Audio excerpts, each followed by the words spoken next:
Hi. මෙන්න මේ වගේ රසවත් පේස්ට්‍රි එකක් හදාගන්න කැමතිද? හැබැයි අපි මේකට මේ පේස්ට්‍රි එකට පෆ් පේස්ට්‍රි ඩෝ එක නෙවෙයි පාවිච්චි කරලා තියෙන්නේ. අපිට ඒ වගේම රසට ක්‍රිස්පියට හපා ගන්න පුළුවන් ඩෝ එකක් තමයි මේකට අරන් තියෙන්නේ. ඔයගොල්ලෝ දන්නවා ඔයගොල්ලෝ අහලා ඇති බකලාවා කියලා එකක්. ඒ ෆිලෝ ඩෝ එක තමයි අපි මේකට පාවිච්චි කරේ. ඉතින් මම දැන් ඔයගලන්ට මෙතනදී කියලා දෙන්නේ මේ රෙසිපි එකේදී මෙන්න මේ ඩෝ එක හදාගෙන ඒ ඩෝ එකකින් අපිට මෙන්න මේ ඉෆෙක්ට් එක හදාගන්නේ කොහොමද කියන එක තමයි. එහෙමනම් අපි යමු මොනවද අපිට ඕන වෙන්නේ බලන්න. මෙතනදී මම අරන් තියෙනවා පාන් පිටි 500ක්, රසායන ලුණු, බිත්තරයක්, ඒකට බටර් දිය කරලා අරන් තියෙන්නේ, මෙල්ට් කරලා අරන් තියෙන්නේ. බටර් ග්‍රෑම් 90ත් 100ත් අතර ගන්න පුළුවන්. ඒකම තමයි වතුරත් අපි ග්‍රෑම් 100ක් ගත්තට 100ක් ඕන වෙන්නේ නැහැ.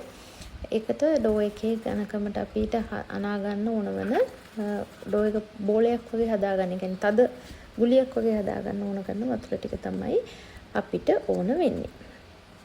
ඉතින් මේ ෆිලෝ ඩෝ එක හදාගත්තාම අපිට මේකට කැමති ෆිලිං එකක් ටාට් වලට පාවිච්චි කරන්න පුළුවන්. මේ වගේම ඩෙසර්ට් එකක් විදිහට ලේක අනලා දාලා නට්ස් දාලා සුගර් සිරප් දාලා අපිට ඒගොල්ලෝ හදන ඩෙසර්ට් එකම හදාගන්න පුළුවන්. ඔයගොල්ලෝ අහලා ඇති බකලාවා කියලා එක නේද? බකලාවත් අපි වෙලාවක හදමුකෝ. ඉතින් මේ වතුර චුට්ටයි මට ගියේ ඔක්කොම ගියේ නෑ. ඉතින් මේ ඒක හදලා අපි තියන්න ඕනේ රැයක්. ඒ කියන්නේ රෑ යනුවොත් උදේ ගන්න. එහෙම නැත්නම් උදේ යනුවොත් හවසට තමයි අපි මේක ගන්න. අරගෙන ඒකෙනුත් අපි මේ හැම එකෙම පොඩි ෂීට්ස් වෙනම තමයි තුනී කරගන්න ඕනේ. ඉතින් ඒකට අපි ගුලි කඩලා ඒත් පැය දෙකක් විතර වගේ තියලා තමයි අපි තුනී කරන්න ගන්න. ඉතින් මේ හැම ගුලියක්ම අපිට ඕන ෂේප් එක ඔයගොල්ලෝ හතරැස් ලොකු ට්‍රේ එකකට එක සැරේ කොටුව වගේ හදනවා නම් හතරැස්වට හදාගන්න. පොඩි රවුම් ඕන රවුම් හදාගන්න. ඔයගොල්ලෝ දැකලා ඇති සමෝසා ෂීට් හදාගන්නකොත් අපි මේ විදිහ තමයි ටෙක්නික් එක පාවිච්චි කරන්නේ. ඉතින් මේ තියෙන්නේ මම මේ හදාගත්ත මට ලේයර්ස් ඕනේ මේ වගේ ගානක් කියලා හිතනවා නම් අපි ලේයර්ස් 10ක් 15ක් 8ක් ඔය වගේ තියෙනවා. මේ වගේ පුංචි කුඩා රොටි වශයෙන් තුනී කරගන්නවා. අරගෙන එකක් කර අනිත් හැම එකටම බටර් ගා ගන්නවා. ඒ ගාලා අපි හැම එකටම පිටි ටිකක් කිය ගන්නවා. මේ විදිහට මේකට සමහරක් වෙලාවට ඔයගලන්ට සෙපරේට්ම කරලා ගන්නවා නම් මේකට කෝන් ෆ්ලවර් ටිකක් ඇඩ් කරගන්නත් පුළුවන්. නමුත් මම නම් මේකට දාගත්තේ පිටි පාන් පිටි. ඉතින් මේ විදිහට අරගෙන ඒ පාන් පිටි ගාපු එක තමයි මේ බටර් නොගා පාන් පිටි විතරක් ගාපු එක තමයි අපි උඩින්ම තියාගන්නේ. අනිත් ඒවා ටික මේ විදිහට එකින් එක උඩින් තියාගෙන අර බටර් නොගා බටර් ගෑවේ නැත්තේ ඇත්තටම ඒ රෝලින් පින් එකේ හිම හැලෙනවනේ ඒක. ඊට පස්සේ අපි මෙන්න මේ විදිහට හොඳට අපිට ඕන ෂේප් එක එනකන් හොඳටම පුළුවන් තරමට තුනී කර ගන්නවා. ඉතින් මේක ඝනකමට තුනී කරලා ඝනකමට හදා ගන්න පුළුවන්. මම ඉතින් ටිකක් මට ඕන ගානට ස්ප්‍රෙඩ් කරගත්තා. මේක නම් මම මැෂින් එකේ නෙමෙයි තුනී කරේ. මොකද තුනී කරා නම් හීනි දිග පටියක් එන්නේ මට. ඉතින් ඒ පළල මදි නිසා මම ටිකක් වැඩිපුර ස්ප්‍රෙඩ් කරන්න ඕන හින්දා රෝලින් පින් එකෙන් මේ විදිහට කරා.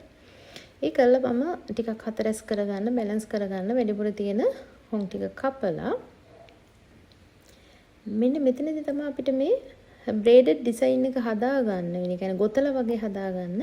මැද කොටුවක් ඉතුරු වෙද්දි වටේ ඉඳලා ඔයාලට පේනවා අපි මම පහළ ඉඳලා උඩට ඇලේට තමයි කට් කරගන්නේ ලයින්ස් ටිකක්. පීයකින් හරි පීස කටයකින් කපාගෙන. ඒ අර මම පටි ටිකක් ඒක නම් ඉතින් අර මේ හැඩේ හදාගන්න ඕනේ ඉඳ වලට මේක නිකන් උතලා කැමරට ගන්නත් පුළුවන්. මම ඒ ගොතල වගේ ඩිසයින් එකක් ගන්න ඕනේ හින්දා ඒ වගේ ලයින් ටිකක් මම කට් කරගත්තා. මැද හරිය ඉතුරු කරලා.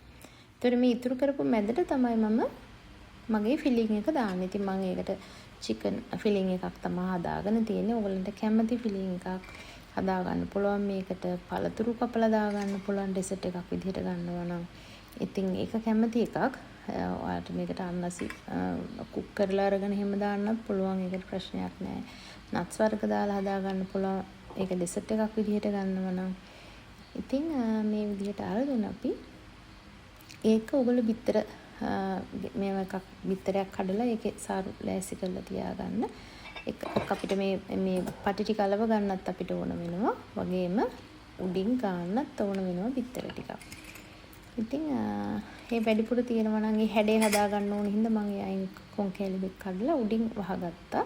නැත්තම් බේක් වෙනකොට ඒකේ තියෙන ඉස්ම ටික එළියට එන හින්දා. ඉතින් මට පුතා බිත්තරයක් ඇත්තටම කඩලා ගෙනත් දුන්නා. මට ඒක අමතක වෙලා බිත්තරේ කියලා මම බටර් ඉතුරු වෙලා තිබ්බ ටිකකටම තමයි ගාන්න පටන් අරන් තියෙන්නේ. ඉතින් පස්සේ තමයි මට මතක් වුණේ මේ බිත්තරේ නෙමෙයි මං ගාන්නේ බටර් කියලා. ඊට පස්සේ වට්ටක් කාලේ ටික මාරු කරා. ඉතින් දැන් ওই බිත්තර තමයි දැන් ගානේ එලව ගන්න ඕනේ හින්දා. ඉතින් එක පැත්තකින් එකක් දානවා අනිත් පැත්තෙන් එකක් දානවා. ඔයාලට පේනවා ඉතින් මේ රටාව. මේ විදිහට ඔයාලගේ පේස්ට්‍රි එක හැදලා ඉවර වෙනකන් ගොතාගෙන යන්නයි තියෙන්නේ. ඉතින් මේ විදිහට හිමින් ගොතාගෙන මම මේ හැම එකක්ම වීඩියෝ එක පොඩ්ඩක් ෆාස්ට් ෆෝවර්ඩ් කරලා දෙන්නේ. මොකද විනාඩි 20ක් විතර වගේ වීඩියෝ එකක් විනාඩි 8කට 10කට අපි ෂෝට් කරගන්න එපා. ඔයගොල්ලන්ට බලන්න එපා වෙන හින්දා.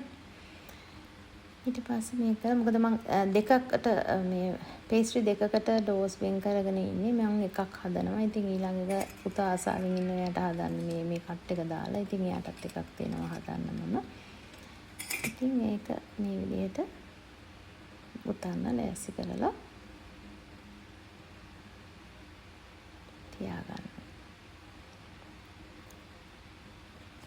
ඊට පස්සේ අපි මේක ඔක්කොම හොඳට කවර් කරගන්නවා. කැමති නම් ඔයාලට මේ උඩ යට දෙකේ අර අපි කපලා අයින් කරපු කොටස් ටික අයින් කරලා නිකන් රැලි වගේ ඉතුරු කරලා මොකක් හරි ඩිසයින් එකක් එහෙම හදා ගන්නත් පුළුවන්. නමුත් මම සම්පූර්ණ මේක සීල් වෙන්නම හතර පැත්තෙම ගොතලා වටින්ම සීල් කරනවා.